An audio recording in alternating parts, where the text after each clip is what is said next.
கிரிக் jelly நெடுஞ்சாலை அருகே கால்வாயில் விழுந்த பெண் காட்டு யானையை பர்ஹிலித்தான் எனப்படும் வனத்துறையினர் போராடி காப்பாற்றியிருக்கின்றனர். அச்சம்பவம் வெள்ளிக்கிழமை காலை நிகழ்ந்தது. சாலையை கடக்கும் போது கால்வாயில் விழுந்த யானை மேலே வருவதற்கு முயலும் காட்சிகள் அடங்கிய காணொளிகள் முன்னதாக வைரலாகின. இதையடுத்து தங்களுக்கும் அது குறித்து தகவல் தெரிவிக்கப்பட்டு JKR போலீஸ் உள்ளிட்ட தரப்புகளுடன் களத்தில் இறங்கி யானையை மீட்டு வெளியே கொண்டு வந்ததாக பேராக் பர்ஹிலித்தான் இயக்குனர் சொன்னார். யானை கால்வாயில் இருந்து மீட்கப்படும் காட்சிகளும் சமூக ஊடகங்களில் வைரலாகி வருகின்றன.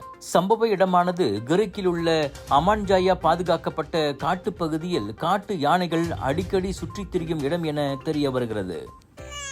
சுவாச பிரச்சனை, சளி, இருமலுக்கு உகந்த தீர்வு சைலஜா பேபி ஹெர்பல் கிரீம். துளசி, கரிஞ்சீரகம், கிராம்பு போன்ற மூலிகைகளால் கொண்டு தயாரிக்கப்பட்டுள்ள சைலஜா பேபி ஹெர்பல் கிரீம் உங்கள் குழந்தைக்கு சிறந்த தேர்வு.